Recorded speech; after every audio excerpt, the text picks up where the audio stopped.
Et bonsoir, nous sommes jeudi soir et comme tous les jeudis soirs, j'ai décidé de vous partager une lecture. Ce soir, le sujet sera spiritisme, astrologie, guérisseur, paranormal, qu'en penser. Ce sont des sujets qui m'intéressent particulièrement, de mettre toutes ces ténèbres en lumière, euh, pour alerter les gens face à leurs dangers. Cette revue, je l'avais récupérée il y a quelques temps dans une église catholique. J'avais pas encore pris le temps de la lire. Je vais vous la lire ainsi. Je vais vous la lire et vous la partager. Spiritisme, astrologie, guérisseur, paranormal, qu'en penser? Des réponses, des explications et de nombreux témoignages. Donc nous sommes dans les aléas du direct. Voilà, je tiens à vous le dire. Ce sont mes débuts, donc je vous demanderai d'être indulgent avec moi. En tout cas, c'est un sujet qui est extrêmement intéressant. Seigneur Jésus, je te remets cette lecture entre tes mains. Saint-Esprit, tu m'éclaires, tu nous éclaires par rapport à cette lecture et tu me révèles toute information complémentaire que je pourrai apporter tout au long de cet audio. Dans le nom de Jésus, j'ai prié. Amen. Le malin et le malin. Édito par Thierry Fourchot. Donc je dois vous dire que cette revue est une édition de La Bonne Nouvelle, qui est une édition catholique.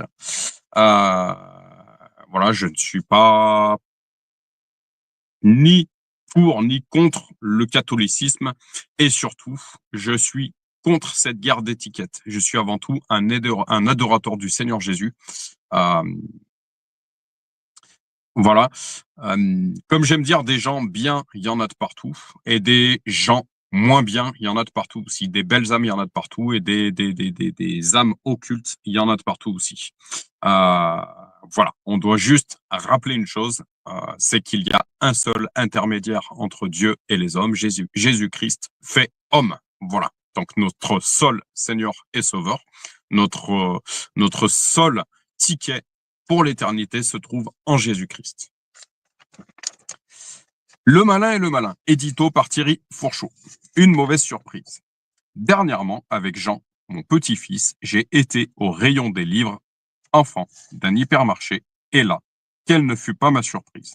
Entre le Roi Lion et Robin des Bois, une énorme pile de livres intitulés Grimoire de l'apprenti sorcier. Il est écrit par Oberon Zell Ravenert dans la veine des livres d'Harry Potter. Odo, le programme Jeter des sorts, rituels, esprit des morts, satanisme, etc. À l'intérieur, des signes kabbalistiques cherchent à fixer le regard de l'enfant. Le regard de l'enfant, c'est ça qui est grave. Veillons sur nos enfants. J'avoue avoir été choqué par l'ampleur de l'avancée des ténèbres dans notre monde. Je l'ai témoigné jusqu'à très récemment. Je suis également personnellement effaré de constater comment dans certaines librairies, tout ce qui est sorcellerie, magie blanche, magie noire, etc., ont libre cours, libre circulation, pendant que une simple Bible, qui est pourtant la vérité, est cachée, blasphémée, parfois même brûlée, etc. Il est triste de constater de telles choses, en fait. Dénoncer le mal.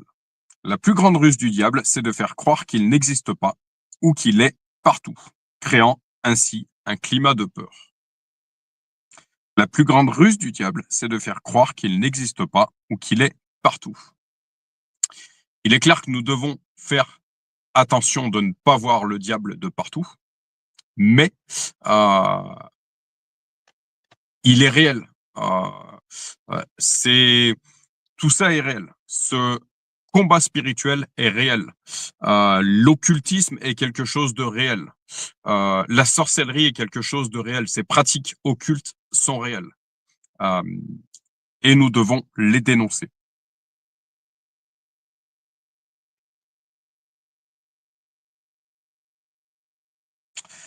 Donc je le relis. La plus grande ruse du diable, c'est de faire croire qu'il n'existe pas ou qu'il est partout, créant ainsi un climat de peur. C'est une des raisons qui nous a poussé à ressortir ce numéro spécial de la bonne nouvelle sur ce sujet du paranormal, de la sorcellerie, etc. Tout diaboliser ou tout psychologiser sont deux extrêmes entre lesquels le monde des ténèbres bien réel se plaît à se glisser. Je remercie nos anciens pour leur travail dans ce domaine. Ce qu'on appelle des anciens dans l'Église, avec un E majuscule, ce sont ceux qui ont servi l'Éternel et qui nous ont précédés et qui ont déjà fait un énorme travail de recherche, euh, qui ont fait déjà un énorme travail de recherche. Vous trouverez beaucoup de témoignages dans ce numéro. Dans ce numéro, vous trouverez beaucoup de témoignages dont certains sont très douloureux. Ce ne sont pas des vérités théologiques, mais néanmoins, chacun peut y trouver une nourriture à sa propre réflexion personnelle. Voici quelques petits exemples pour nous aider à mieux comprendre les ruses de Satan. L'une des ruses de Satan, encore une fois, c'est de nous faire croire que quelque chose est une vérité alors que ce ne l'est absolument pas. La chance du débutant. Jacqueline, 52 ans, va jouer pour la première fois de sa vie au casino avec des amis durant les vacances. Elle gagne 400 € dans la soirée. Piquée au jeu, elle va maintenant retourner régulièrement au casino près de chez elle, juste pour s'amuser. Elle ira de plus en plus souvent. Au bout de 5 ans, elle a perdu toutes ses économies. Nous voyons souvent des personnes qui commencent à gagner au jeu. Croyez-vous que cela soit le hasard? Non, bien sûr. Les démons vont intervenir pour faire gagner le débutant afin qu'il soit ensuite accroché au jeu. Ce qu'on appelle une amorce. Nombre de personnes vont dépenser dans des jeux une somme considérable d'argent et vont rentrer dans un engrenage en fait. Et au bout de tout ça, en fait, vont se retrouver beaucoup plus pauvres qu'elles l'étaient auparavant. Là est le piège.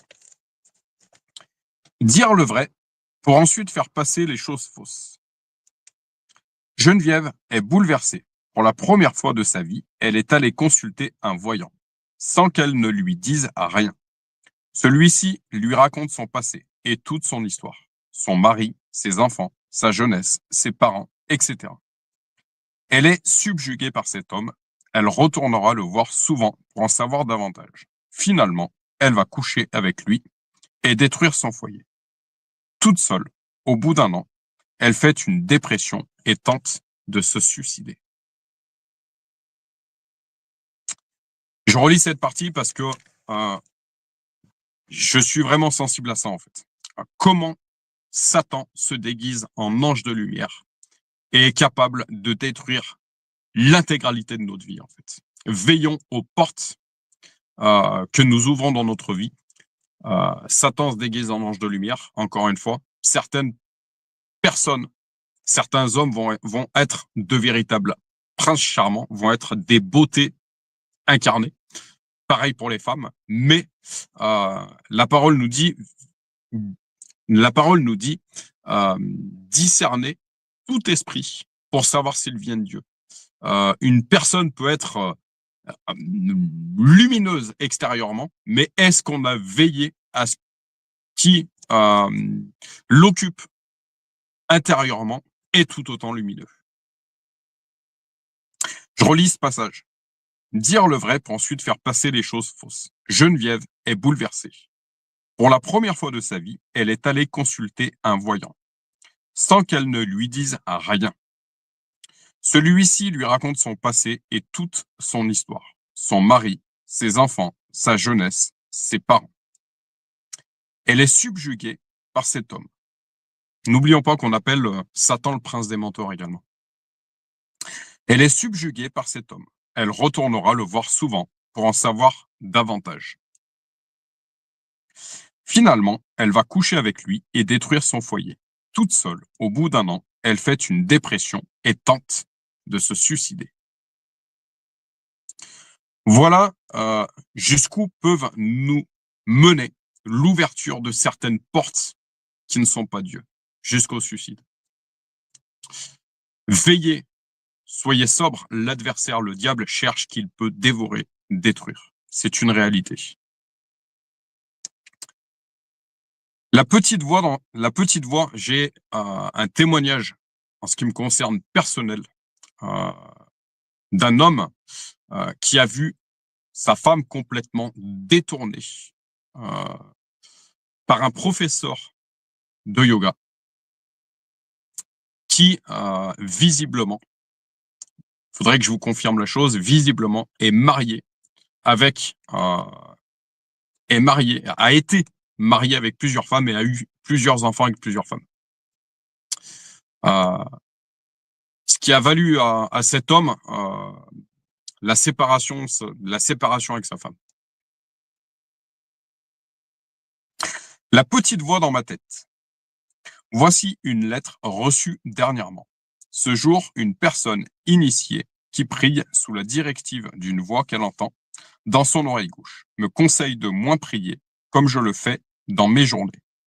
Elle me recommande de ne prier que dans la nuit, vers 3 heures du matin, si l'esprit me réveille. Qu'en pensez-vous? Eh bien, nous pensons que dans ce cas précis, cette personne, à son insu, est sûrement conduite par une voix démoniaque. Celle-ci commence par lui imposer des heures de prière. Puis, progressivement, elle lui demandera toutes sortes de choses aliénantes. Les fruits, au bout du compte, sont la peur, le rejet, la dépression, voire la mort. Attention, ce n'est pas une généralité. Il peut y avoir aussi la maladie psychiatrique. Une petite voix, la petite voix dans ma tête, je le relis. Voici une lettre reçue dernièrement. Ce jour, une personne initiée qui prie sous la directive d'une voix qu'elle entend dans son oreille gauche. Oreille gauche. Le symbole des choses. Oreille gauche. Il est dit que Jésus est assis à la droite de Dieu. La droite. Oreille gauche. Me conseille de moins prier comme je le fais dans mes journées. Donc, je relis ce jour, une personne initiée qui prie sous la directive d'une voix qu'elle entend dans son oreille gauche me conseille de moins prier que je le fais dans mes journées. En fait, qu'est-ce que la prière? C'est une communication avec Dieu. La prière la plus sincère faite avec notre cœur et non avec des récitations, puisque Dieu connaît les intentions de notre cœur, est la plus fonctionnelle. Comme c'est une communication directe avec Dieu, en fait, on entre dans un combat. Satan va tenter d'empêcher cette communication qu'on a avec Dieu, en fait. Voilà pourquoi rien que par le fait de prier, on peut rentrer dans certains combats spirituels, en fait. Satan va essayer d'arrêter ça. C'est pour ça que on parle chez les chrétiens de parler en langue. Satan entend nos prières quand elles sont dites dans un dialecte compréhensible, on va dire. Parler en langue, en fait, ce n'est pas parler à l'homme, mais c'est parler à Dieu. Et là, uniquement Dieu comprend. Satan ne comprend pas, en fait. D'où la nécessité, je dirais, pas la nécessité, mais le pouvoir, la puissance du parler. J'aime pas trop le mot pouvoir, la puissance du parler et de la prière en langue. Voilà. Ça permet ce qu'on appelle chez les chrétiens une percée, en fait. Parce que le parler en langue, la prière en langue, Satan, encore une fois, ne comprend pas. Donc, il peut pas freiner, il peut pas arrêter cette communication qu'on a avec Dieu. Je reprends. Voici une lettre reçue dernièrement. Ce jour, une personne initiée qui prie sous la directive d'une voix qu'elle entend dans son oreille gauche me conseille de moins prier comme je le fais dans mes journées. Donc, cette personne entend une voix intérieure lui disant, visiblement, d'arrêter de prier. On comprend bien que tout ça n'est pas divin. Dieu nous demande qu'une chose, c'est de communiquer avec lui, de lui demander les choses, de lui confier les choses par le biais de la prière. Elle me recommande de ne prier que dans la nuit, vers 3 heures du matin. Il y a des chiffres, en fait, qui sont pas anodins. Quand on voit le chiffre 3, le chiffre 15, le chiffre 7, le chiffre 12, le chiffre 3, Trinité, Père, Fils, Saint-Esprit. Le chiffre 7, il y a 7 jours dans la semaine.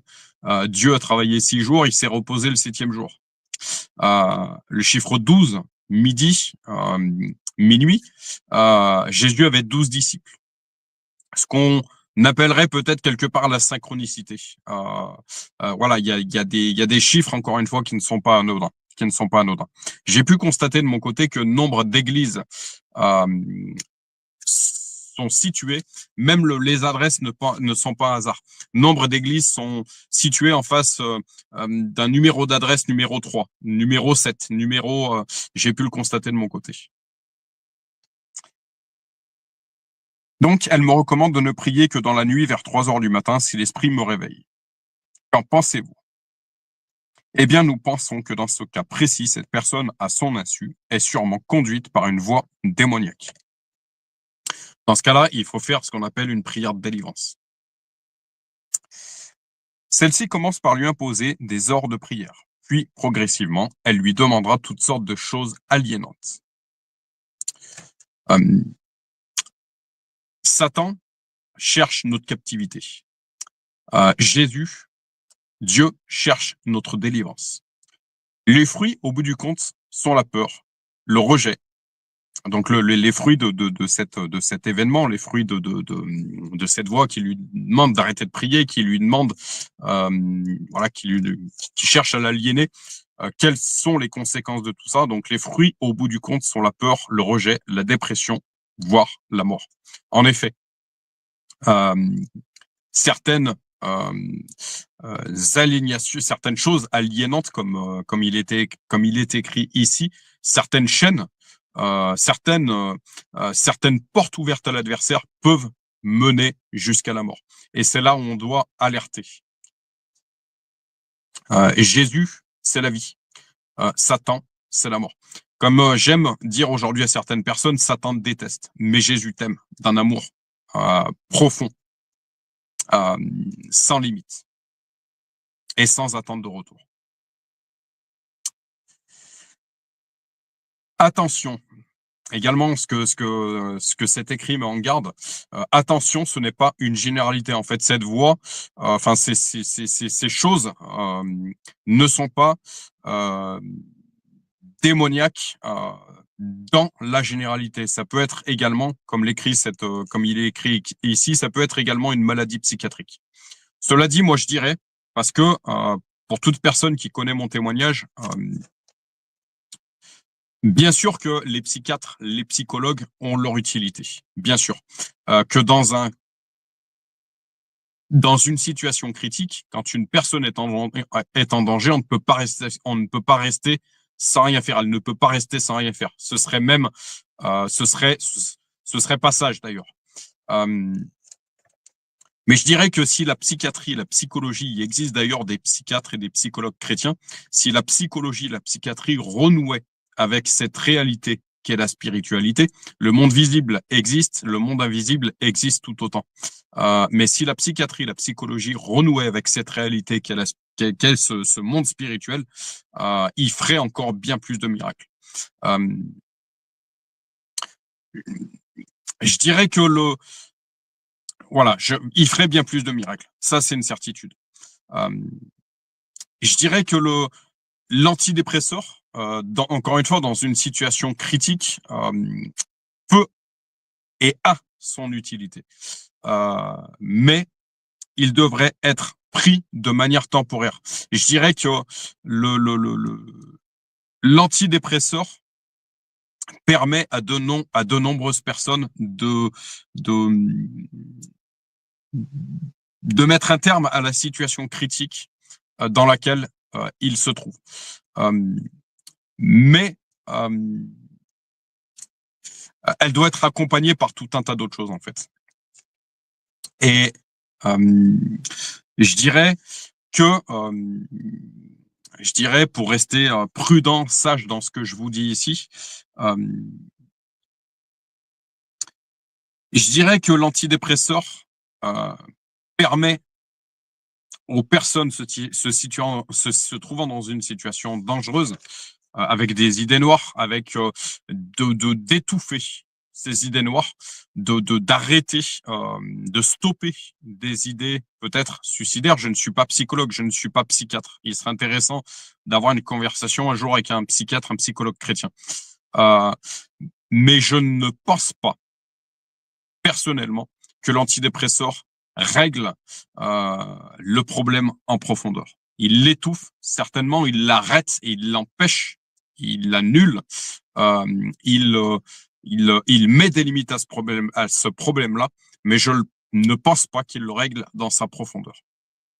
En ce qui me concerne, je l'ai personnellement expérimenté depuis que j'ai plongé les yeux dans cette bonne nouvelle, l'évangile, la parole qui restaure l'âme. Les antidépresseurs, j'en ai plus eu besoin un jour, en fait. Et je n'ai plus besoin d'aller voir un psychiatre ou un psychologue. Je dirais, de mon côté, encore une fois, je ne suis pas psychiatre, je ne suis pas psychologue, ils ne sont pas inutiles, ils ont toute leur utilité.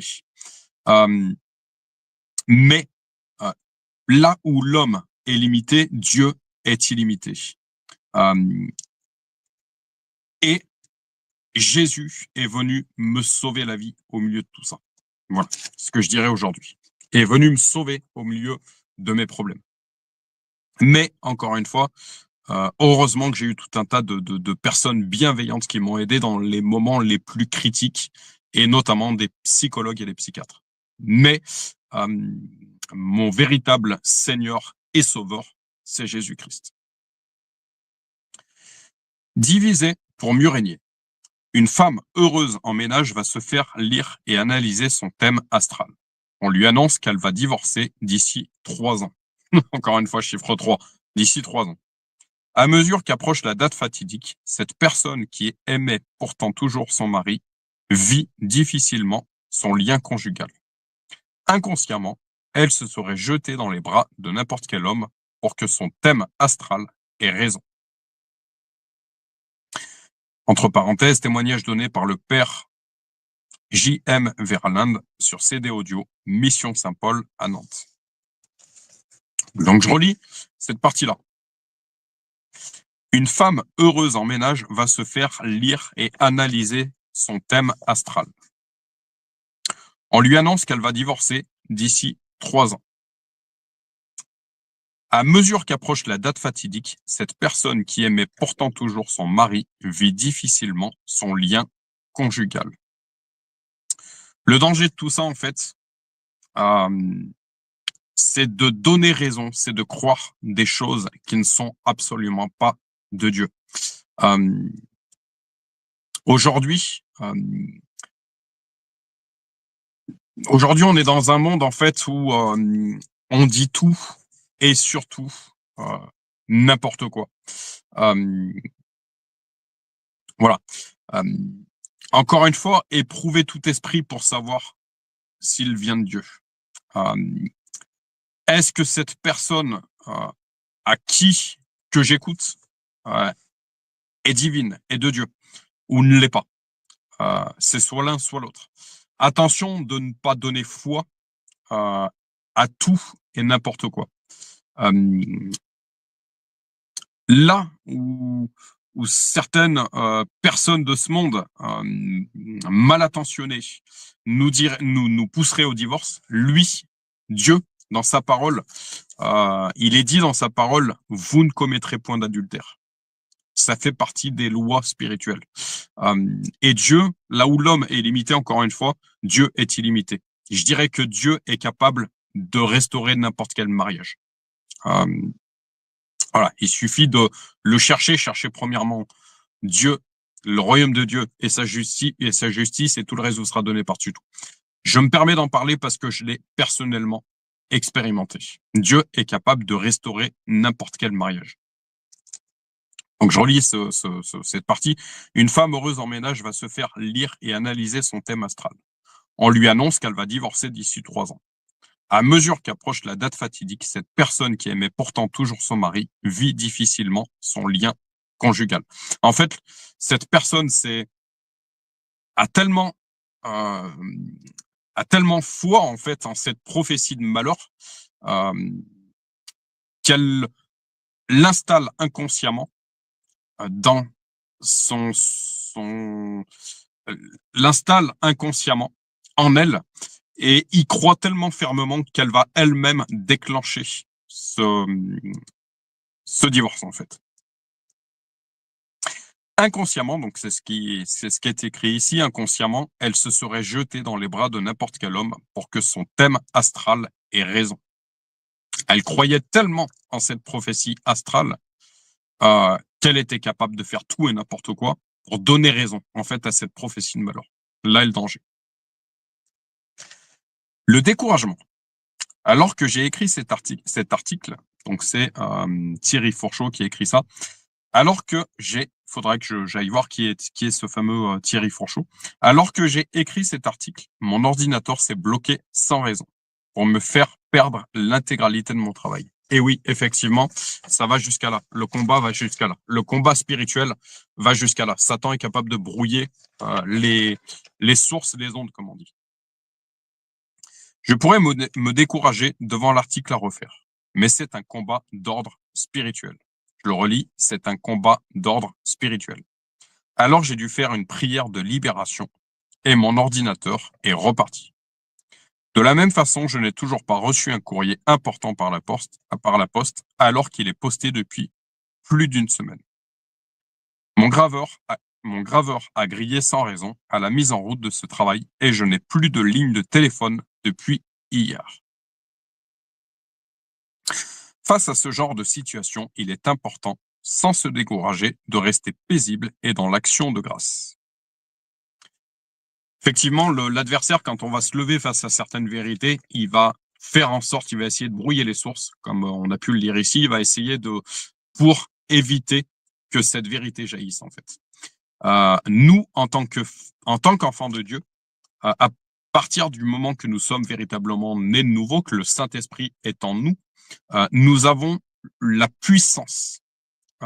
Christ vit en nous et nous avons le pouvoir, comme déclare la parole, de marcher sur les scorpions, les serpents.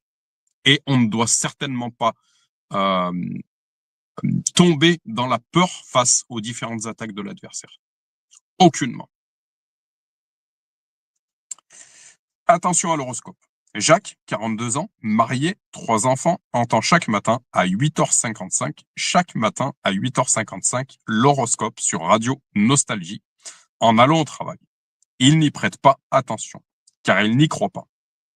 Cependant, il tend quand même une oreille lorsqu'il entend son signe zodiacal. C'est alors qu'inconsciemment, il peut mettre les choses en route pour que ces fausses prédications se réalisent, car la nature humaine a besoin de vérifier ce qu'elle croit. Et la parole a valeur de vérité. La parole avec un P minuscule cette fois-ci. Je le relis. Je le relis. Attention à l'horoscope. Jacques, 42 ans, marié, 3 enfants, entend chaque matin à 8h55 l'horoscope sur Radio Nostalgie en allant au travail. Il n'y prête pas attention, car il n'y croit pas. Cependant, il tend quand même une oreille lorsqu'il entend son signe zodiacal. La curiosité malsaine est un piège. C'est alors qu'inconsciemment, il peut mettre les choses en route pour que ces fausses prédications se réalisent.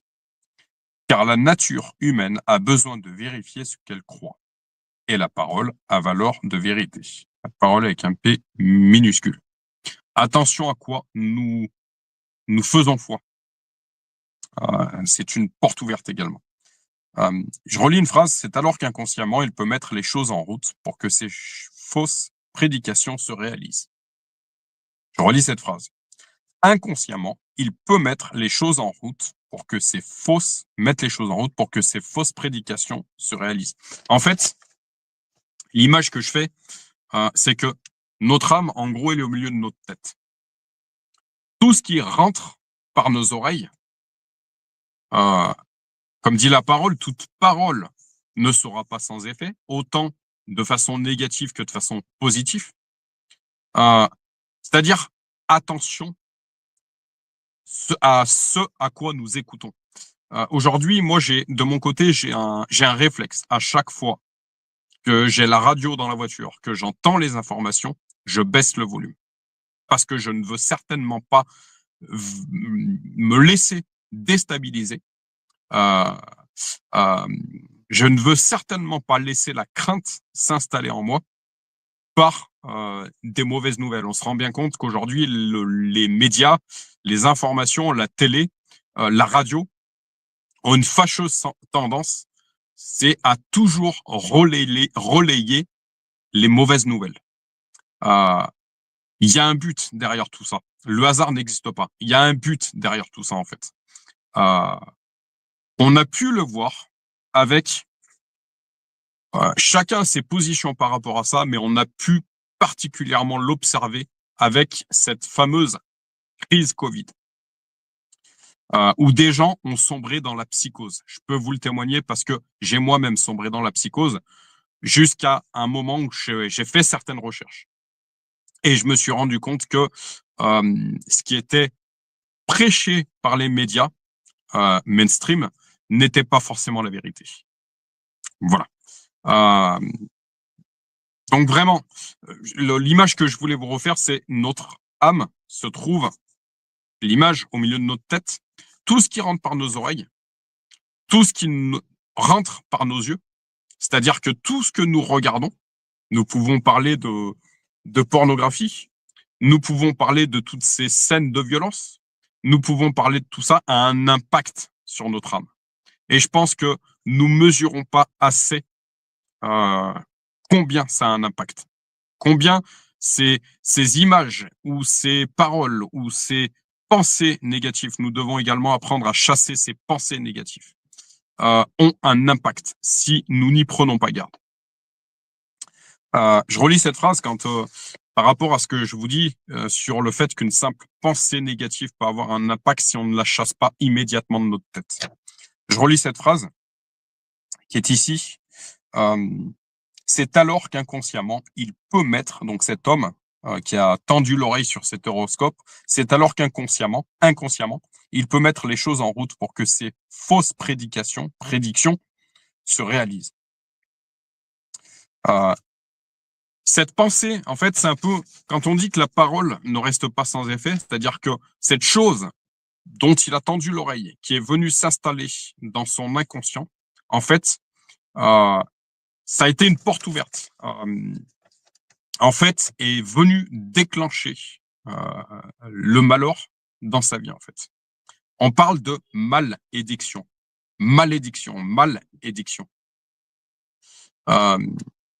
Voilà.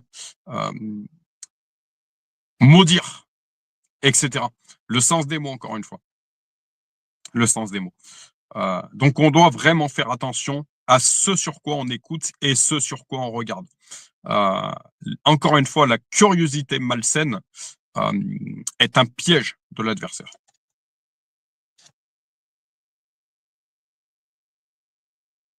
Donc voilà. Donc je reprends, je relis. Je vous relis plusieurs fois la même chose, mais comme ça nous permettra vraiment de s'incorporer à tout ça en fait. Attention à l'horoscope. Jacques, 42 ans, marié, 3 enfants, entend chaque matin, à 8h55. Encore une fois, c'est une répétition. C'est limite un harcèlement en fait. C'est une habitude en fait qui vient s'installer en fait. On peut installer des habitudes positives dans notre vie, mais on peut également installer ou laisser s'installer des habitudes négatives qui au bout d'un moment vont avoir un impact positif ou négatif dans notre vie. Le fait de répéter plusieurs fois en fait, un petit peu comme ces chaînes d'informations en fait qui à longueur de journée vont répéter ces mauvaises nouvelles. En fait, c'est le meilleur moyen d'installer la peur au sein d'une personne. Et à partir du moment qu'on manipule l'âme d'une personne, qu'on devient maître de l'âme d'une personne, on lui fait faire n'importe quoi. Voilà. Donc Jacques, 42 ans, marié, 3 enfants, entend chaque matin à 8h55 l'horoscope sur Radio Nostalgie en allant au travail. Il n'y prête pas attention car il n'y croit pas. Cependant, il tend quand même une oreille lorsqu'il entend son signe zodiacal. C'est alors qu'inconsciemment, il peut mettre les choses en route pour que ces fausses prédictions se réalisent, car la nature humaine a besoin de vérifier ce qu'elle croit. Et la parole, avec un P minuscule, a la valeur de vérité. Attention, c'est du poison, car le venin du serpent est distillé de cette façon à travers de toutes petites phrases du style « côté cœur, faites attention aujourd'hui, vous allez peut-être rencontrer une personne qui va changer toute votre vie ». Je relis cette partie. Attention, c'est du poison, car le venin du serpent est distillé. Vous savez l'image un petit peu si et si et si. Attention, c'est du poison, car le venin du serpent est distillé de cette façon au travers de toutes petites phrases du style « côté cœur, faites attention, aujourd'hui, vous allez peut-être rencontrer une personne qui va changer toute votre vie ». Satan, le singe de Dieu. Chaque jour, j'ai des personnes au téléphone et je suis frappé de voir à quel point les gens se font rouler dans la farine par les forces démoniaques. C'est pourquoi il m'a semblé important d'informer. Satan est l'ange de lumière. Il est très intelligent et il va utiliser toute sa ruse pour nous avoir. Je le relis cette phrase. Satan est un ange de lumière. C'est-à-dire qu'il peut se déguiser en une personne ou en une chose magnifique. Mais en fait, c'est un piège. Il est très intelligent et il va utiliser toute sa ruse pour nous avoir. Son but est toujours de détruire, mais il est capable de construire momentanément pour attraper ses proies. Je relis cette phrase. Son but est toujours de détruire. Il est venu diviser, détruire. Comme dit la parole, avec un P majuscule cette fois-ci, l'évangile. Mais il est capable de construire momentanément. C'est-à-dire que une chose peut nous paraître bonne pendant un certain moment. Et en fait, au bout du compte, on va se rendre compte avec le temps que c'est un piège. C'est pour ça qu'on ne connaît jamais une personne, ou plutôt l'esprit, l'âme qui occupe une personne en 15 jours. Aujourd'hui, on est dans un monde qui va vite, où tout se consomme, y compris le couple, y compris les relations sexuelles, y compris, mais comme j'aime dire également aux gens, il y a les MST, maladies sexuellement transmissibles, maladies spirituellement transmissibles. Et il ne faut pas s'étonner de ramasser tous les démons, tout un tas de démons, si on n'a pas pris garde à qui on donnait foi et à qui on offrait notre corps, pour parler des relations sexuelles. Donc, je relis. Satan est l'ange de lumière. Il est très intelligent et il va utiliser toute sa ruse pour nous avoir.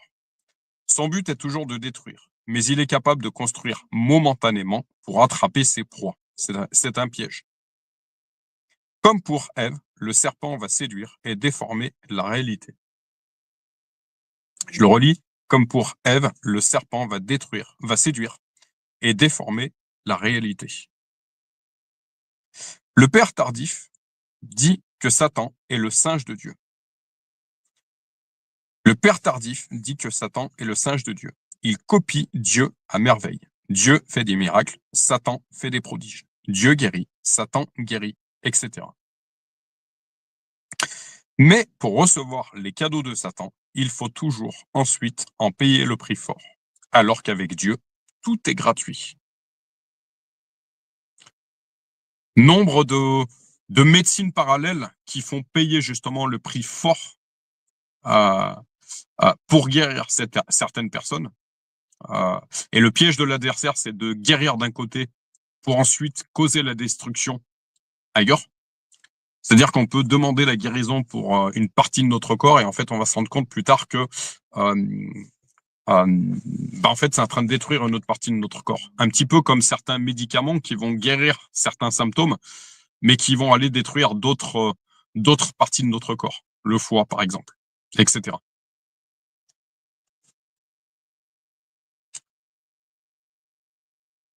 Dieu, dans sa parole, il est dit, vous avez reçu gratuitement. Qu'est-ce qui nous permet de déclencher la guérison lorsqu'on sert l'Éternel? C'est le Saint-Esprit. Le Saint-Esprit qui vient vivre en nous. On l'a reçu gratuitement, on guérit gratuitement. En tout cas, on ne réclame pas d'argent. Si certaines personnes veulent nous faire un don par rapport à que leur cœur les dicte à nous faire un don, bah pourquoi pas. Mais on n'a certainement pas, Dieu également sait susciter des personnes pour nous aider financièrement, mais on n'a certainement pas réclamé d'argent.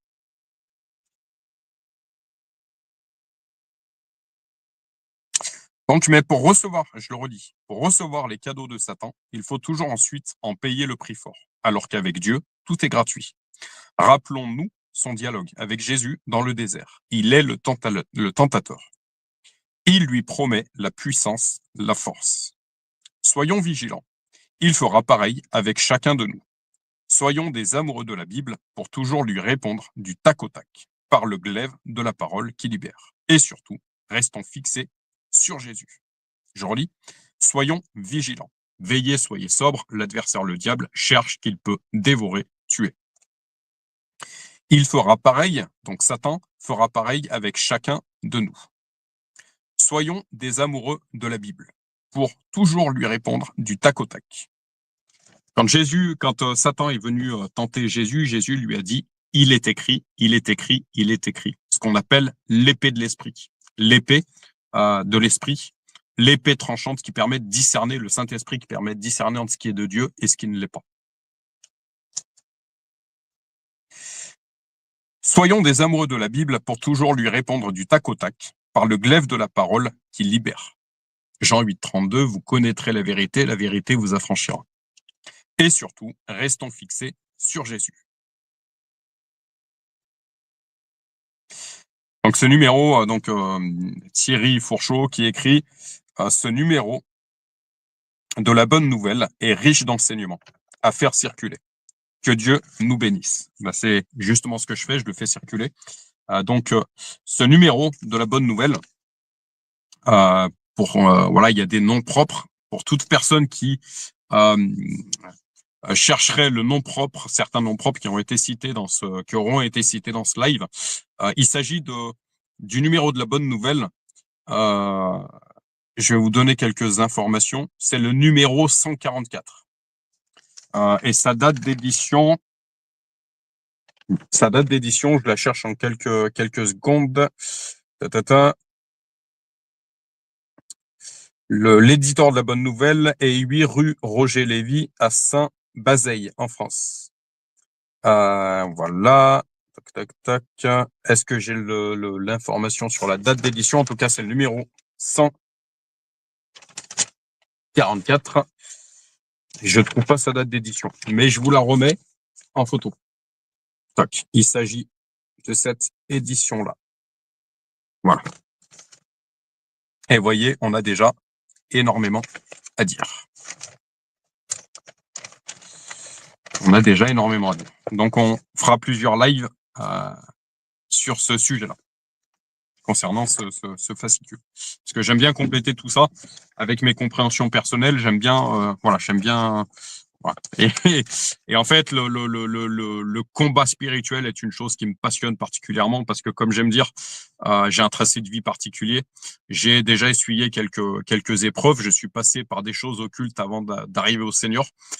Et j'ai aujourd'hui, il m'est également confié de mettre en garde un nombre de personnes face à toutes ces pratiques occultes et de les aider à s'en délivrer si nécessaire. Voilà. 10 années de pratique de l'astrologie. Donc, c'est un témoignage de Jean-Luc. J'ai rencontré l'astrologie à 14-15 ans. J'étais alors en pleine crise d'adolescence et je me posais des questions sur le sens de ma vie. Cet homme se posait des questions sur le sens de sa vie. Dieu est notre créateur, nous sommes ses créatures. Comme j'aime dire, plus vite nous nous rapprocherons de Dieu, du créateur, plus vite nous découvrirons la créature que nous sommes, les raisons pour lesquelles il nous a posé les pieds sur terre, et justement le sens de cette vie-là, en fait, de ce pèlerinage terrestre. Donc ce fameux Jean-Luc qui dit « Un jour j'ai trouvé un livre sur l'astrologie chez un ami. Je ne l'ai pas lu, mais plutôt bu. » Quand on arrive au Seigneur, quand on est de nouveau, quand on offre notre vie au Seigneur Jésus, je l'ai également expérimenté de mon côté, on prend un grand sac poubelle et on jette tous ces livres occultes qui sont de véritables pièges, afin d'éviter que d'autres personnes tombent sur ces choses occultes et tombent entre les mains de l'adversaire. Un jour, j'ai trouvé un livre sur l'astrologie chez un ami. Je ne l'ai pas lu, mais plutôt bu. En fait, cette première découverte n'a fait que creuser en moi le désir d'aller encore plus loin. Il est tombé dans le piège. En lisant les descriptifs du caractère selon le signe zodiacal, je me reconnaissais moi-même ainsi que ceux qui m'entouraient. Peu à peu, encore une fois, n'oublions pas que je relis cette phrase. En lisant les descriptifs du caractère selon le signe zodiacal, je me reconnaissais moi-même ainsi que ceux qui m'entouraient. N'oublions pas que Satan est le prince des menteurs et qu'il est capable, encore une fois, de faire passer quelque chose une personne, un objet de magnifique. Et en fait, on se rend compte avec le temps, parce qu'il faut parfois du temps pour discerner. Voilà pourquoi la parole dit également que précipitation n'est pas signe de sagesse. On se rend compte que cette personne, ou plutôt les esprits qui l'occupaient, les démons qui l'occupaient, étaient complètement occultes et que cette chose, cet objet, cette pratique était totalement occulte. Concernant les personnes, je voudrais rappeler que ce n'est pas cette phrase qui a changé ma vie. Jésus n'aime pas le péché, mais il aime le pécheur. C'est-à-dire que ce n'est jamais la personne qu'on condamne, mais l'acte ou les démons qui l'occupent. Voilà. Et si cette personne est occupée par des démons occultes, nous devons prier, délivrer cette personne. Encore une fois, lorsque nous marchons avec le Seigneur, nous avons le pouvoir de guérir les malades, de rendre la vue à l'aveugle, de marcher sur les scorpions et les serpents. C'est un mandat qui nous est confié. Et si nous ne le faisons pas, qui le fera? Peu à peu, y faire référence, donc je reviens à Jean-Luc, au témoignage de Jean-Luc, donc je relis cette phrase. En lisant les descriptifs du caractère selon le signe zodiacal, je me reconnaissais moi-même ainsi que ceux qui m'entouraient. Peu à peu, y faire référence devint comme un réflexe.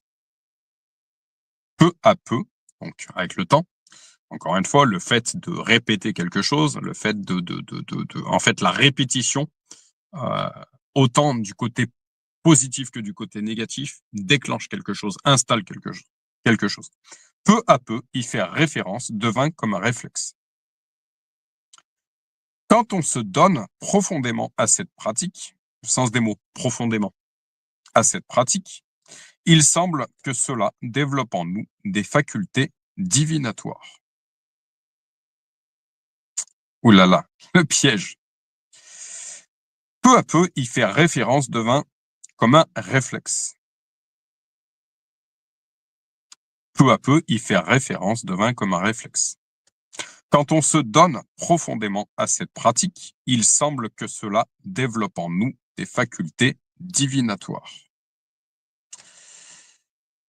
Il y a des dons divins et il y a des dons occultes. Ce qui est important peut-être à dire, c'est que les dons ne sont également jamais des dons familiaux, des dons générationnels. Voilà. Des dons familiaux en tout cas. Ce n'est pas une personne qui peut nous transmettre un don. Ce n'est pas un homme qui peut nous transmettre un don. C'est seulement Dieu. Par l'intervention du Saint-Esprit. Le don de discernement est un don de l'Esprit, du Saint-Esprit. Le don de guérison divin de Dieu est un don du Saint-Esprit. Le don de libéralité est un don du Saint-Esprit, transmis par Dieu. Un véritable don divin est un don transmis par Dieu, par l'action du Saint-Esprit, mais jamais par une personne. Jamais. Donc, peu à peu, il fait référence devint comme un réflexe. Quand on se donne profondément à cette pratique, donc à l'astrologie, que nous parle ce fameux Jean-Luc, quand on se donne profondément à cette pratique, il semble que cela développe en nous des facultés divinatoires. C'est plaisant. On peut épater les autres. Certaines personnes, certains pièges de l'adversaire, certaines personnes vont se mettre à faire des pratiques occultes pour épater les autres. Sauf qu'elles se rendent pas compte, en fait, dans quel piège elles sont en train de s'installer. Un petit peu comme la planche de Ouija, où on se rassemble entre amis, et on se lance dans ces occultes, dans ces choses occultes, pardon, dans ces pratiques occultes, en invoquant des esprits. En fait, on se rend pas compte de la porte qu'on est en train d'ouvrir. En ce qui me concerne, pour toute personne qui serait curieuse d'en savoir un petit peu plus sur moi, j'ai été délivré d'un esprit. Je suis passé par le spiritisme avant d'arriver à Jésus. En fait, le spiritisme m'avait permis de me délivrer. En fait, croire en la réincarnation était la chose que j'avais trouvée dans cette époque de ma vie pour me rassurer face au décès de cette maman de cœur que j'avais eue, en fait, ça a été un véritable piège. Satan également vient utiliser certaines de nos faiblesses, certaines de nos défaillances, certaines de nos faiblesses pour venir s'y installer. Alors que Dieu, lui, va venir réparer tout ça et va venir en faire une force divine. Il va nous restaurer de tout ça et ensuite on va devenir de véritables témoignages pour aller délivrer d'autres personnes. Ce qui n'est absolument pas l'objectif de Satan. Satan, lui, va venir s'immiscer dans nos failles pour encore plus nous faire dérailler.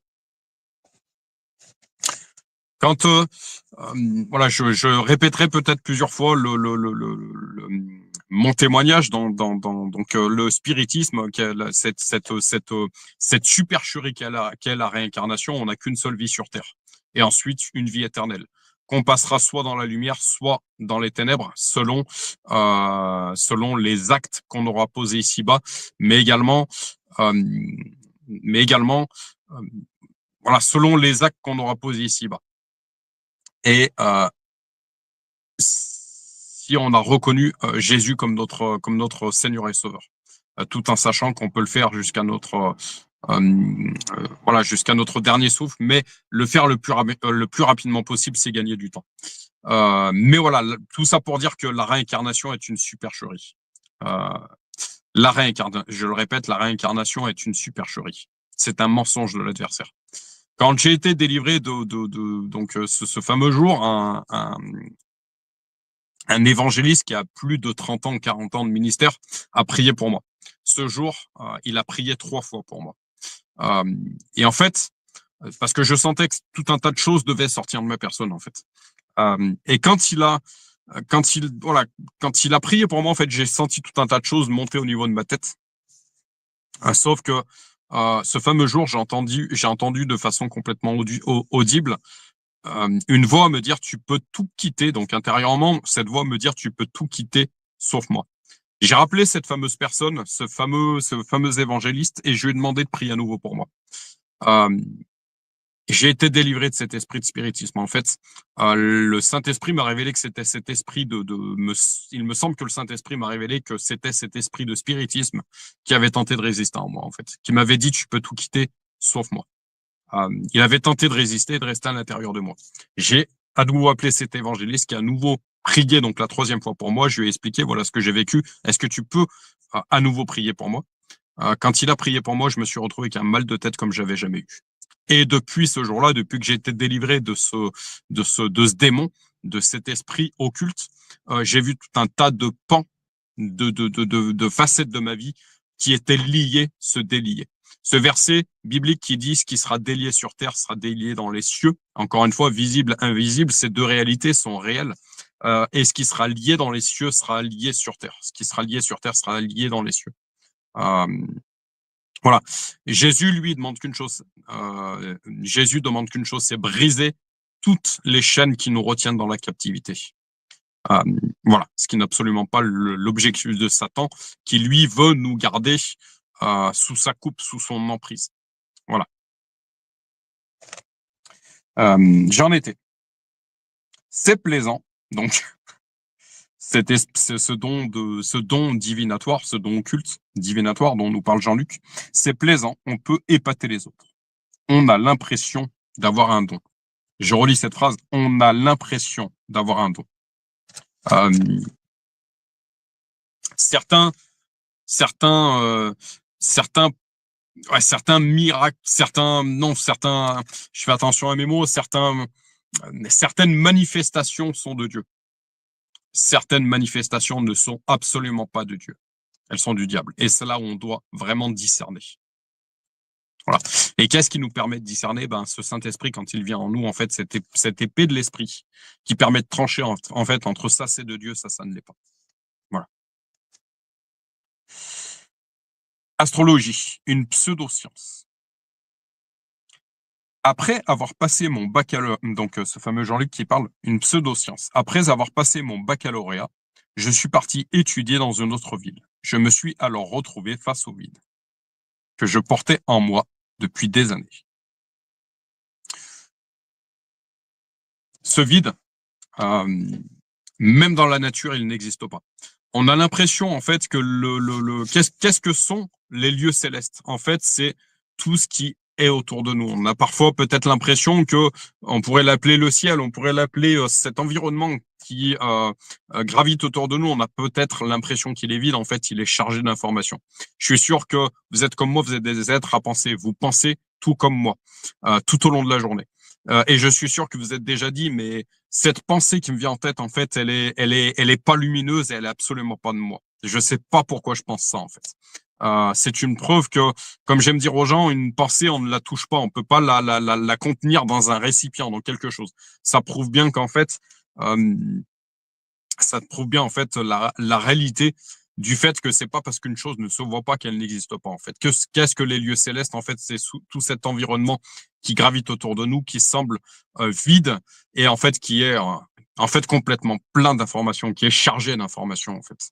On ressent parfois des oppressions, on ressent parfois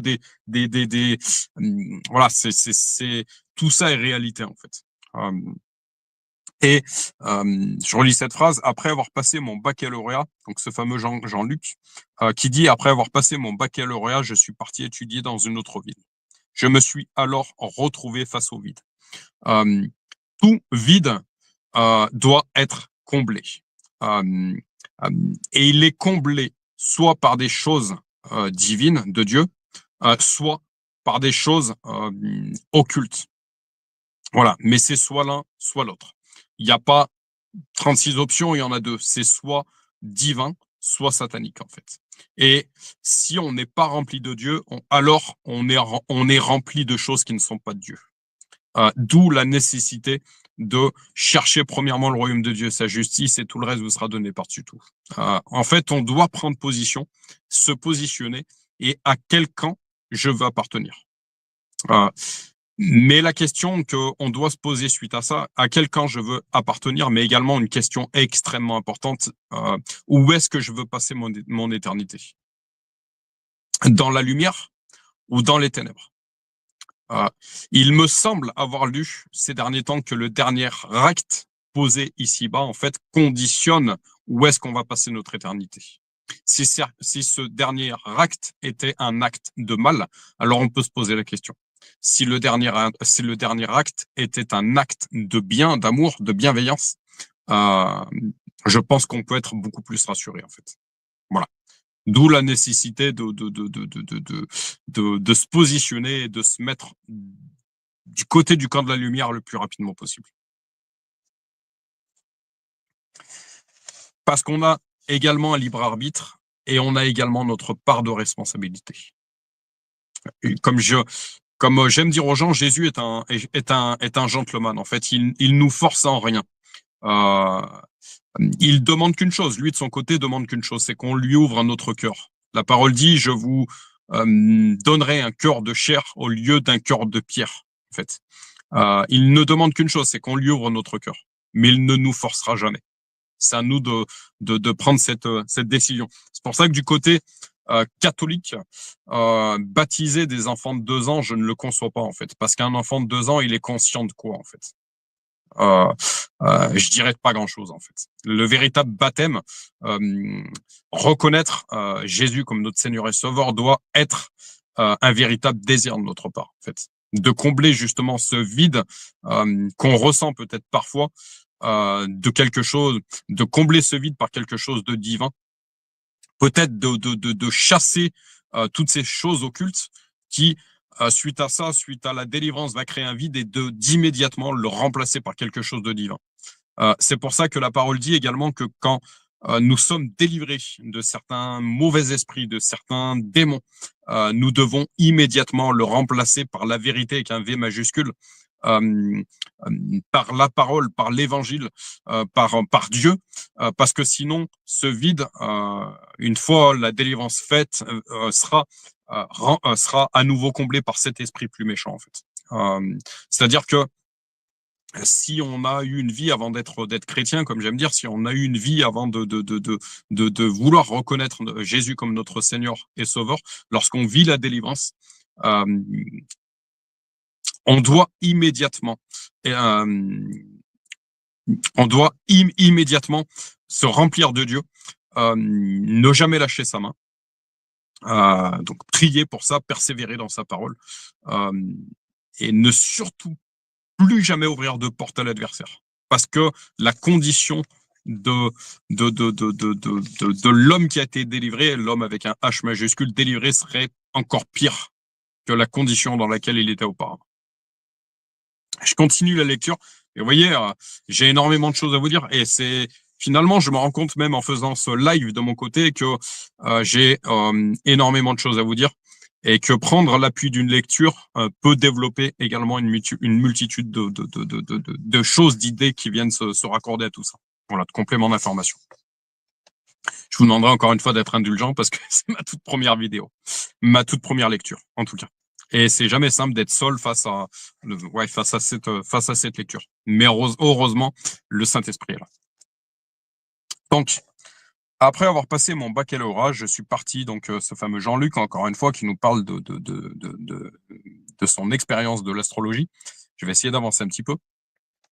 Après avoir passé mon baccalauréat, je suis parti étudier dans une autre ville. Je me suis alors retrouvé face au vide que je portais en moi depuis des années.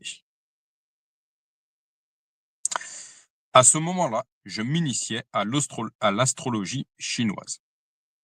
J'essayais de connaître mon avenir grâce à un jeu divinatoire.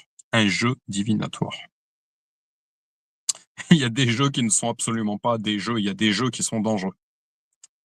Durant un mois entier de pratique quotidienne, j'ai obtenu la même réponse. J'allais rencontrer l'âme sœur. Je fis effectivement la connaissance d'une jeune fille quelque temps après.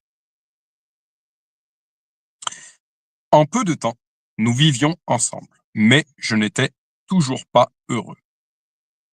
Encore une fois, là où l'homme est limité, Dieu est illimité. Dieu nous appelle ses bien-aimés, parce que certains hommes avec un H majuscule savent très mal aimer. Dieu sait très bien aimer. Voilà. Le mal pris pour le bien. J'ai décidé de suivre tout ce que m'indiquaient les thèmes astro, même si notre relation était de plus en plus invivable. Elle faisait partie de notre destinée. En même temps, grandissaient en moi des tristesses, des peurs, des frayeurs même. Peu à peu, je me suis remis à prier. Pour moi, il n'y avait en effet aucune contradiction entre la foi et la pratique de l'astrologie. L'un des pièges de l'adversaire également, c'est de mélanger un peu de vérité et un peu de son mensonge pour nous faire croire que c'est l'ultime vérité, alors que, encore une fois, la vérité, soit c'est la vérité, soit ça l'est pas. Si c'est pas la vérité, c'est un mensonge. Une demi-vérité n'existe pas. Je vous relis la phrase, pourquoi je vous dis ça. Pour moi, il y avait en effet aucune contradiction entre la foi et la pratique de l'astrologie. Et plus je priais, moins j'étais paisible. Un combat spirituel naissait à l'intérieur de cet homme. Et plus je priais, moins j'étais paisible. On appelle Jésus le prince de paix. Ce qu'on appelle avoir la conscience tranquille. On se rend bien compte que cet homme n'avait pas la conscience tranquille. Donc, il allait certainement comprendre que l'astrologie et la foi n'étaient absolument pas quelque chose de compatible. Lorsqu'on s'adonne à des pratiques telles que l'astrologie, on prend le mal pour le bien, et vice-versa. Le piège de l'adversaire, justement la totale inversion des valeurs qu'on peut observer dans ce monde dans de nombreux domaines, Satan, en fait, fait passer le mal pour le bien et le bien pour le mal. Totale inversion des valeurs. Comme un château de cartes, sans moyen de subsistance, je ne pouvais plus assumer la vie d'un foyer. Nous nous sommes donc séparés. Peu de temps après, cette jeune fille a rencontré un autre homme. Tout ce que j'avais voulu construire s'écroulait sous mes yeux, comme un château de cartes. J'avais aussi de fortes pulsions suicidaires. Je relis cette partie. Comme un château de cartes, sans moyen de subsistance. Je voudrais faire le lien avec ce verset, l'or et l'argent appartiennent à Dieu. Comme je dirais à certaines personnes, si le Dieu que tu sers, il n'y a qu'un seul Dieu avec un D majuscule, mais il y a également de faux dieux avec un D minuscule. Comme je dirais à certaines personnes, à mon avis, si le Dieu que tu sers, ne pourvoit pas à tes besoins, ne te comble pas, à mon avis, tu t'es trompé de supérette. Voilà. Comme un château de cartes. Sans moyen de subsistance, je ne pouvais plus assumer la vie d'un foyer. Encore une fois, l'objectif de Dieu est de nous bénir. L'objectif du diable est de nous maudire. Et comme je dis bien souvent à ma femme, aujourd'hui, ce qui est triste, c'est qu'on est dans un monde où les gens ont beaucoup plus de facilité à maudire leur vie qu'à la bénir. Encore une fois, on revient sur mais ce monde fait tout pour. On se rend bien compte que ici-bas, finalement, rien n'a changé. Finalement, enfin, rien n'a changé. Et je dirais, finalement, ici-bas, de manière spirituelle, voilà, vérité, mensonge, lumière, ténèbres, visible, invisible. Tout ça est encore d'actualité. On s'en rend bien compte. Et on se rend bien compte, actuellement, on est dans des temps où, encore une fois, tout ce qui est occulte est dévoilé, vendu, parfois, en pleine place publique, alors que ce monde condamne parfois la vérité, les gens qui se lèvent pour la vérité. C'est ce qui est triste. Mais gardons espoir. La parole dit, ce qui était hier et ce qui est aujourd'hui, ce qui est aujourd'hui et ce qui est demain. Rien de nouveau sous le soleil. Voilà, comme j'aime dire, pour moi, c'est un éternel cycle, en fait. Période difficile, période de réveil, période où ça va mieux. Actuellement, nous sommes, voilà, comme me diraient certaines personnes, nombre de scandales sont remis à la lumière. En fait, tout est en train d'être remis à la lumière. Et tant mieux. Comme je dirais, le Titanic capitaliste satanique est en train de sombrer. Et nous devons prier fort pour ça, pour que la lumière, l'éthique, la bienveillance, l'amour puissent à nouveau être en pleine place publique, justement. Donc, je relis le témoignage de Jean-Luc concernant l'astrologie. Comme un château de cartes, sans moyen de subsistance, je ne pouvais plus assumer la vie d'un foyer. Nous nous sommes donc séparés. Donc, on voit que tout va en cascade, en fait. Conséquence sur conséquence. Peu de temps après, cette jeune fille a rencontré un autre homme. Tout ce que j'avais voulu construire s'écroulait sous mes yeux comme un château de cartes. J'avais aussi de fortes pulsions suicidaires. Donc, pulsions suicidaires, combat de pensée. Cet homme était martelé de pensées sataniques, démoniaques. Satan, c'est la mort. Jésus, c'est la vie. Je fais en ce qui me concerne régulièrement, et j'encourage toute personne à faire cette prière régulière, de rendre chacune de ses pensées captives à Christ. De prendre à Jésus-Christ, de prendre position sur toute pensée qui n'est pas Dieu, de la dégager dans le nom de Jésus. Et de prier, encore une fois, pour rendre chacune de ces pensées, de rendre chacune de nos pensées captives à Jésus-Christ. N'oublions jamais, il y a de la puissance dans le nom de Jésus. Mais voilà, encore une fois, puisque pulsion suicidaire, voilà, encore une fois, jusqu'où peuvent amener ces pratiques occultes jusqu'au suicide. On vient de le lire ici.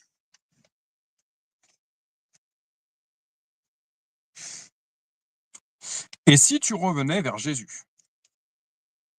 En rentrant chez mes parents, j'ai téléphoné à mon frère. Depuis sa conversion, je le considérais pourtant comme un fanatique religieux. Encore une fois, ça me fait lien avec ce qui est Satan, qui rend le mal pour bien et le bien pour mal.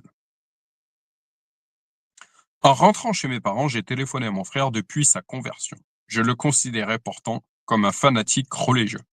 Il est clair que toute personne qui dans ce monde se lève pour la vérité, se lève pour l'évangile, se lève pour la bonne nouvelle, pour la vérité, est rapidement, facilement pris pour un intégriste, pour un arriéré, pour un légaliste, pour un religieux, justement.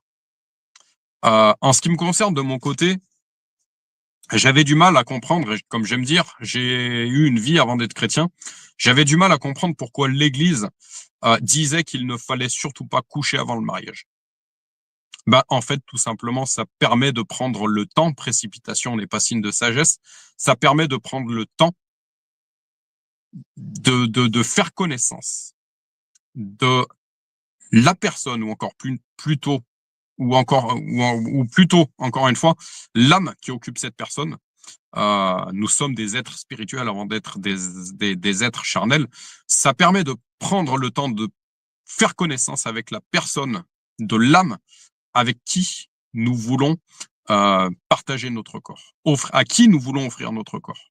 Et ça permet justement, encore une fois, de tomber dans bien des pièges. Donc, ce qui à l'époque me paraissait complètement ridicule, arriéré, religieux, légaliste, intégriste, aujourd'hui, je comprends tout ça.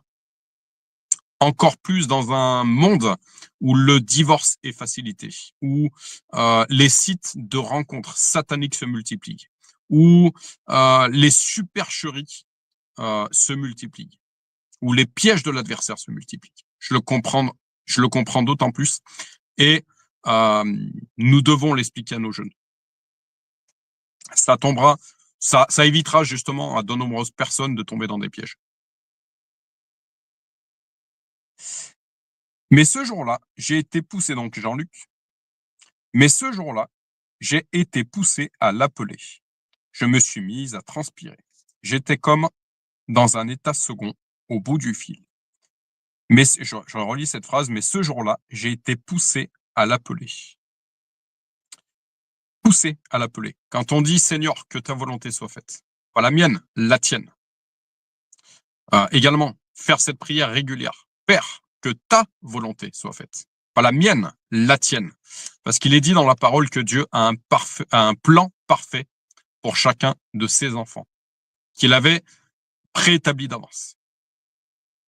C'est-à-dire que Dieu utilise un homme, une femme, un homme, pour permettre à certaines âmes de fouler les pieds sur terre. Encore une fois, nous sommes des êtres spirituels avant d'être des êtres charnels. Dieu utilise un homme, une femme, un homme, pour permettre à une âme de fouler les pieds sur terre. Mais avant même, il est dit dans la parole, avant même que tu sois né, avant même que tu arrives sur terre, je t'avais établi prophète des nations. Comme j'aime dire aux gens, ça ne veut pas dire qu'on sera tous prophètes, mais ça veut dire que Dieu a un plan pour chacun d'entre nous, qu'il avait déjà préétabli d'avance, avant même qu'on débarque sur terre. Mais l'objectif de Satan, quand on arrive sur terre, Satan, prince de ce monde, c'est de se ravir notre âme et de nous faire sortir du plan parfait que Dieu avait pour nous. Et pour arriver à ses fins, il va avoir tout un tas de tactiques, dont ses pratiques occultes. Voilà. Je reprends. Mais ce jour-là, j'ai été poussé à l'appeler. Je me suis mis à transpirer. J'étais comme dans un état second au bout du fil, ce qu'on appelle le combat spirituel. Justement. Cet homme était très certainement poussé par Dieu, cette fois-ci, d'appeler son frère qui venait de se convertir et utiliser son frère peut-être comme moyen de délivrance. Peut-être que son frère, ce frère allait prier pour cet homme, sauf que Satan était en train de comprendre qu'il était en train de perdre une âme, ou sur le point de perdre une âme. Donc, il allait mettre toutes ses tactiques, l'oppression, le combat de pensée, etc., pour empêcher cette âme de fuir, il allait mettre toutes les tactiques en œuvre pour éviter de perdre cette âme. Et tout ça peut se manifester par de multiples façons, en fait. Il m'a accueilli chez lui, donc son frère. Il m'a accueilli chez lui pendant plus de 4 heures. Je lui ai raconté ma vie, mes malheurs. À la fin de mon récit, il n'a dit qu'une phrase. Et si tu revenais à Jésus? Encore une fois, il lui pose la question. C'est une décision. Jean-Luc doit prendre cette décision. Oui ou non? Oui, est-ce que je reconnais Jésus comme mon Seigneur et Sauveur? Est-ce que je veux lui offrir ma vie ou non? Est-ce que j'ouvre la porte à Dieu? Est-ce que j'ouvre mon cœur à Jésus ou non? À cet instant, j'ai vu intérieurement tout l'amour du Seigneur pour moi et en parallèle tout ce que j'avais fait de mal, ce qu'on appelle la repentance. Quand on arrive à la repentance, en fait, on se sent extrêmement crade, si je puis dire, de tous les travers, de tout le mal, etc., qu'on a pu faire auparavant. En fait, c'est une prise de conscience, justement, sens des mots, prise de conscience. À cet instant, j'ai vu intérieurement tout l'amour du Seigneur pour moi et en parallèle tout ce que j'avais fait de mal. C'était très doux et très fort à la fois. J'ai pleuré pendant des heures et j'ai ressenti le besoin absolu d'aller me confesser. C'est là où j'aurais un petit peu, le mot confesser, c'est là où j'aurais un petit peu de discorde. C'est là où je serais pas d'accord avec le côté catholique. On pense qu'on doit aller se confesser forcément auprès on pense que seulement du côté catholique, il me semble, de par mes connaissances, qu'on croit seulement que c'est une élite qui est sainte, donc qui est habitée par le Saint-Esprit. Pas du tout. Pas du tout. Toute personne qui reconnaît Jésus comme son Seigneur et Sauveur, de façon vraiment sincère, le Saint-Esprit, lorsque cette personne désire recevoir le baptême, désire reconnaître Jésus comme son Seigneur et Sauveur, qu'il reçoit le véritable baptême originel en pleine conscience, en plein désir, en pleine volonté. En fait, cette personne mort à la chair est née en esprit, en fait. C'est-à-dire que le Saint-Esprit vient vivre à l'intérieur de cette personne. Donc, c'est pas réservé à une élite.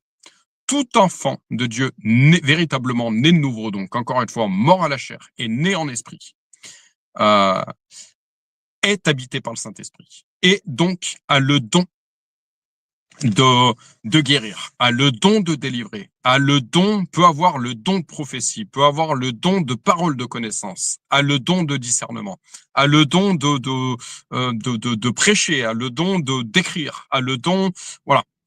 Et encore une fois, tous ces dons sont transmis par Dieu, par l'intervention du Saint-Esprit et jamais par une personne.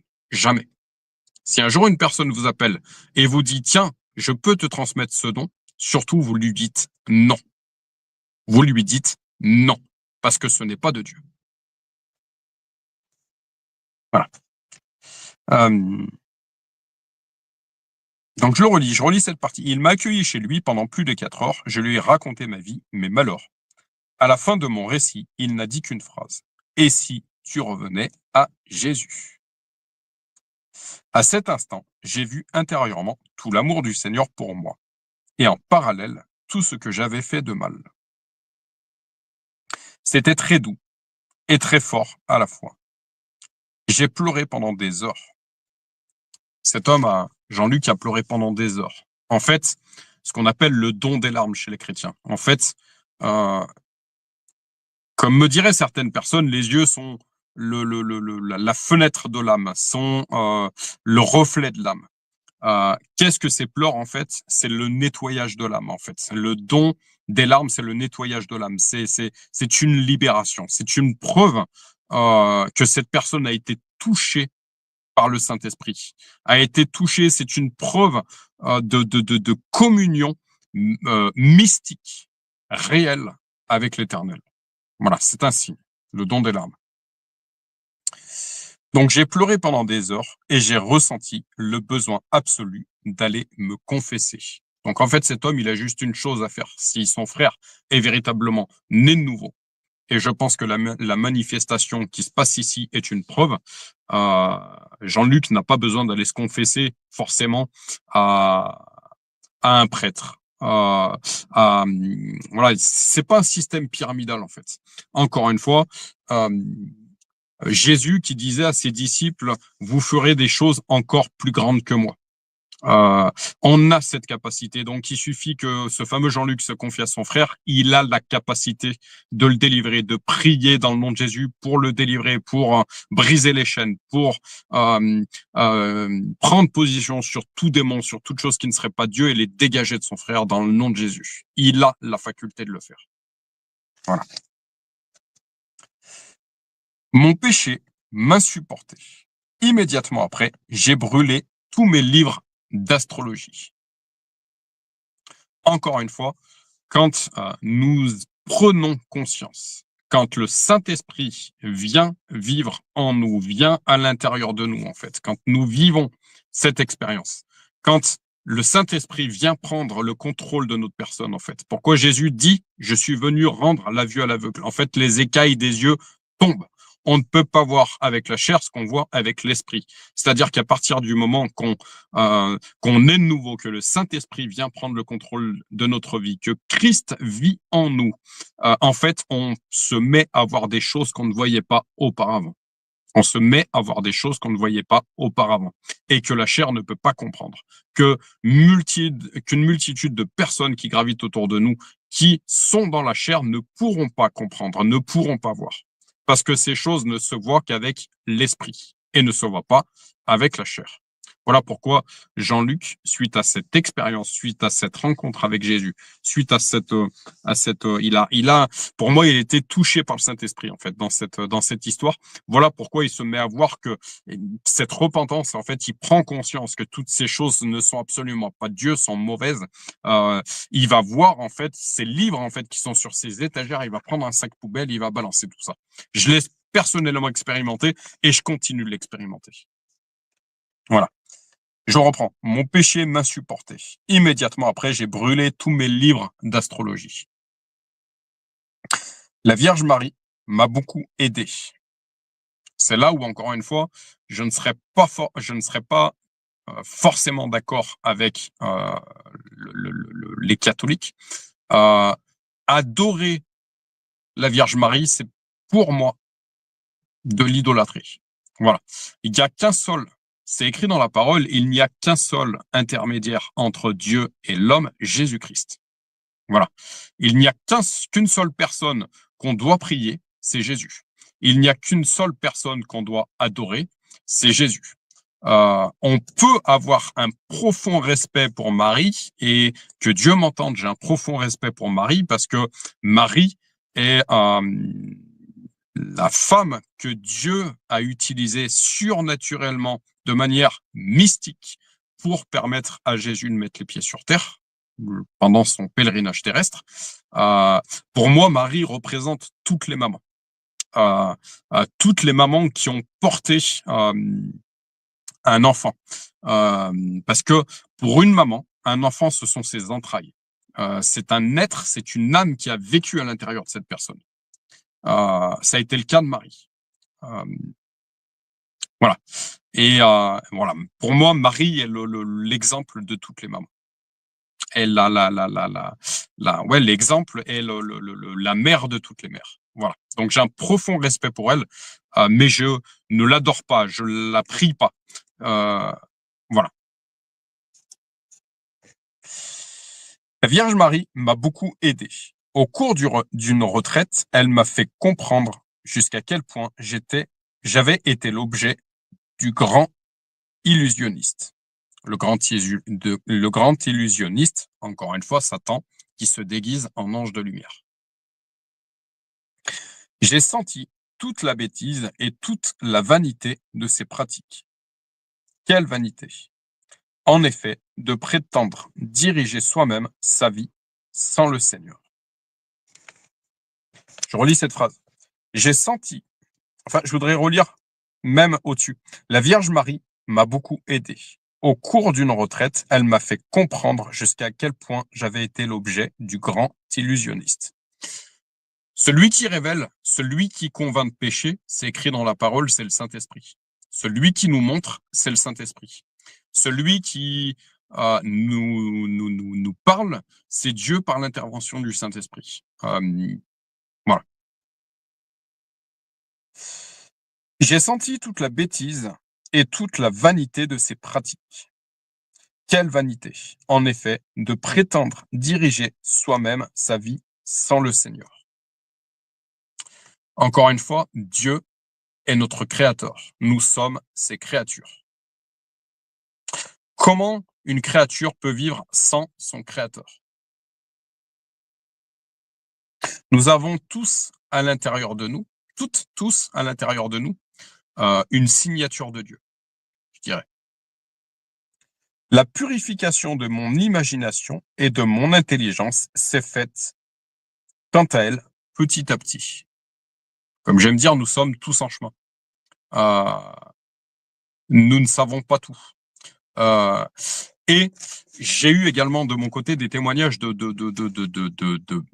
de Dieu, de pasteurs, de serviteurs de Dieu, qui servaient Dieu, qui avaient des églises et qui étaient encore en prise à certains démons et qui avaient donc encore un certain nettoyage à faire.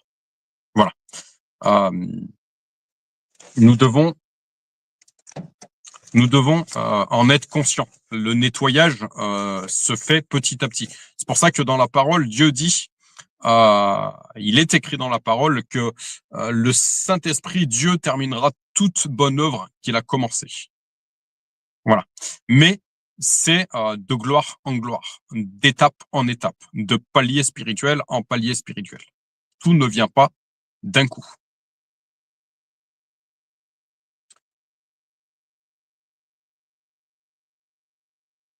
La purification de mon imagination et de mon intelligence s'est faite, quant à elle, petit à petit.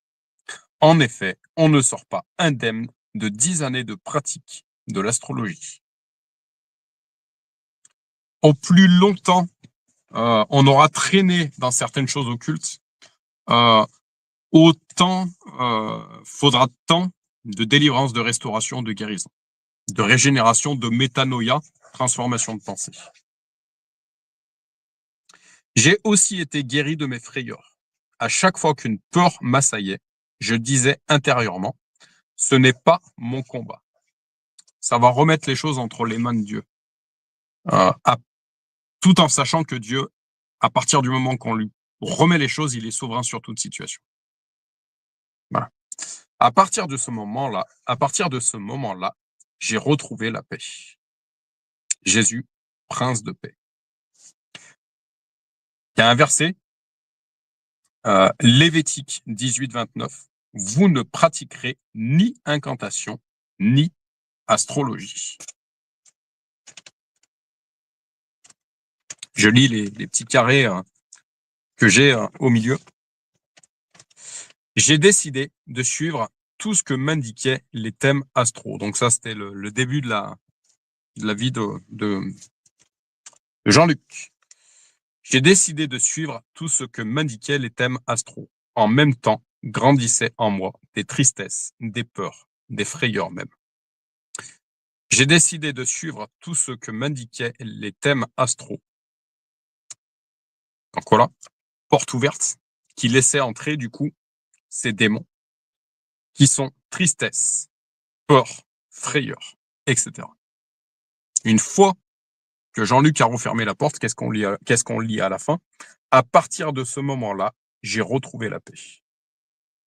Vous, donc Lévitique 18-29, vous ne pratiquerez ni incantation, ni astrologie.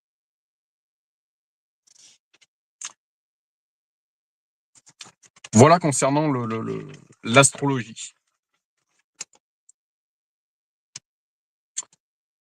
Voilà concernant l'astrologie.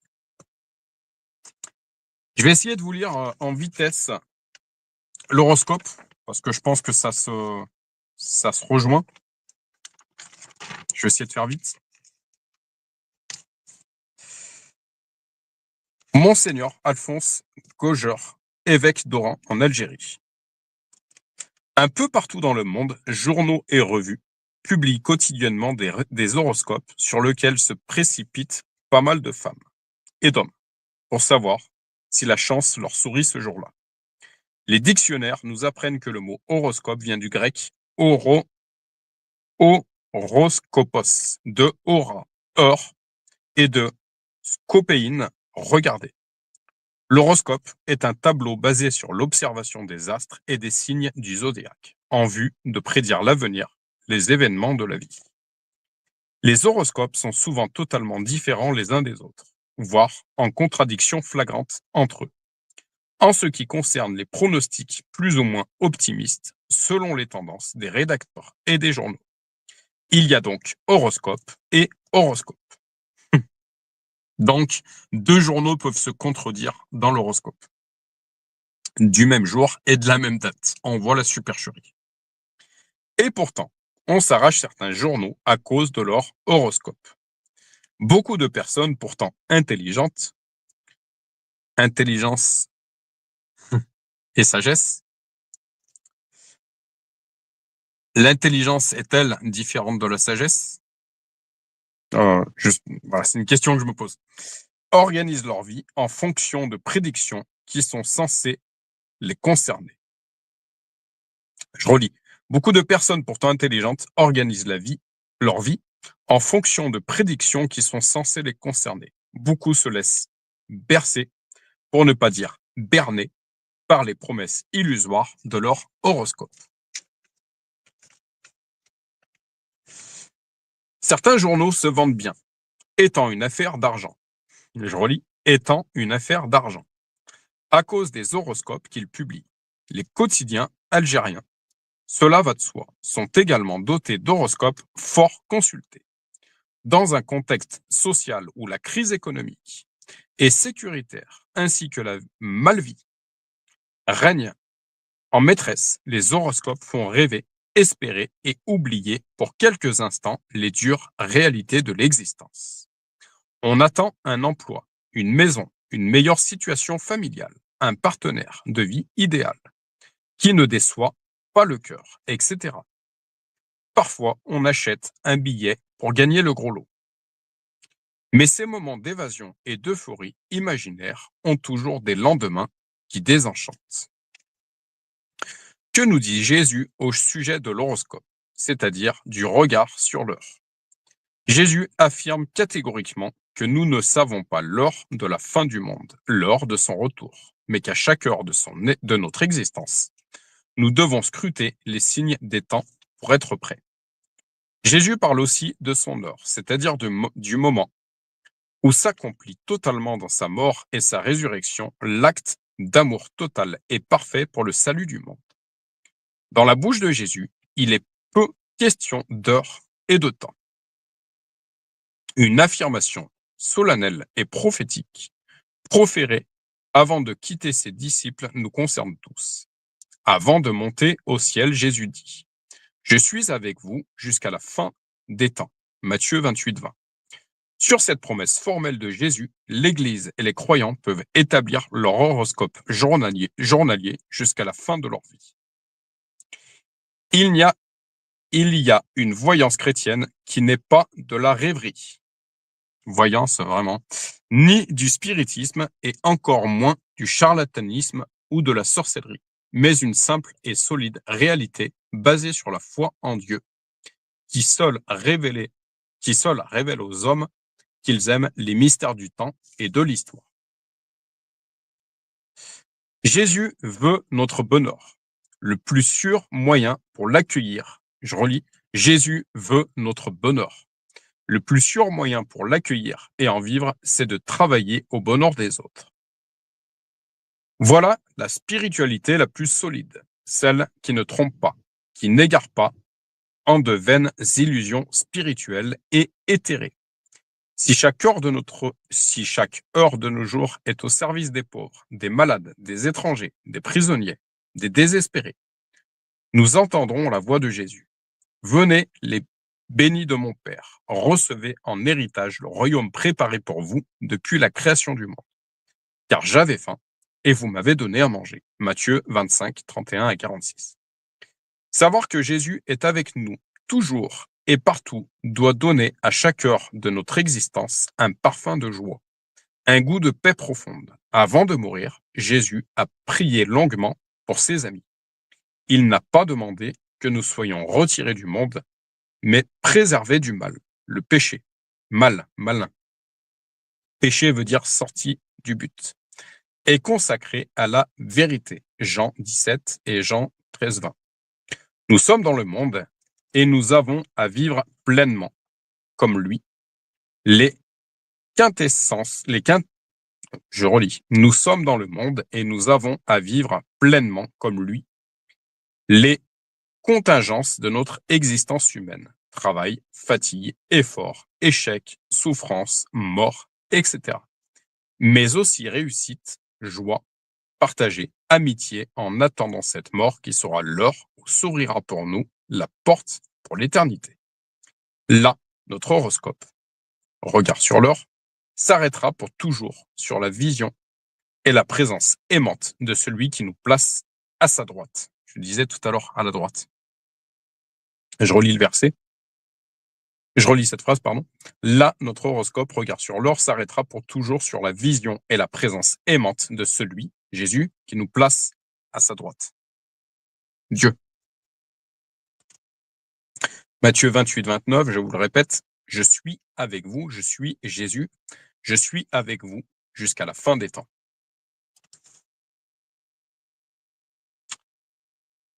Voilà. Voilà par rapport à cette partie-là. Je trouve que ça conclut bien le live qu'on a pu faire aujourd'hui. Je voudrais relire un petit encadré que j'ai sur la page. Le plus sûr moyen pour accueillir Dieu et en vivre, c'est de travailler au bonheur des autres. Vraiment donner sens à notre vie. Et encore une fois, je le répète, plus nous nous rapprochons de Dieu, plus nous découvrons le plan parfait qu'il a pour notre vie. Je vais terminer par une prière. On continuera ce fascicule jeudi prochain. Seigneur Jésus, je déclare en ton Saint nom Jésus que toute personne qui entendra ce live, cette vidéo et les vérités qui ont été dites sur l'horoscope en est dans le nom de Jésus totalement délivré. Que le Saint-Esprit lui révèle que tout ça n'est que supercherie. À partir du moment que nous marchons avec toi, Seigneur Dieu, Seigneur Jésus, tu deviens le garant, le souverain sur chacune de nos situations. En toi, Seigneur Jésus, à la croix, se trouve la réussite de notre mariage, la réussite de notre vie professionnelle, la réussite de notre vie financière, notre véritable paix.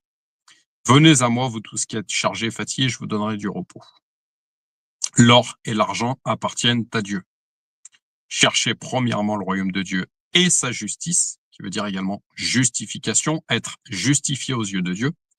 Venez à moi, vous cherchez premièrement le royaume de Dieu et sa justice, et tout le reste vous sera donné par-dessus tout. Voilà. Je vous remercie et je vous souhaite une très très bonne soirée. Je vous dis à très bientôt. La bise.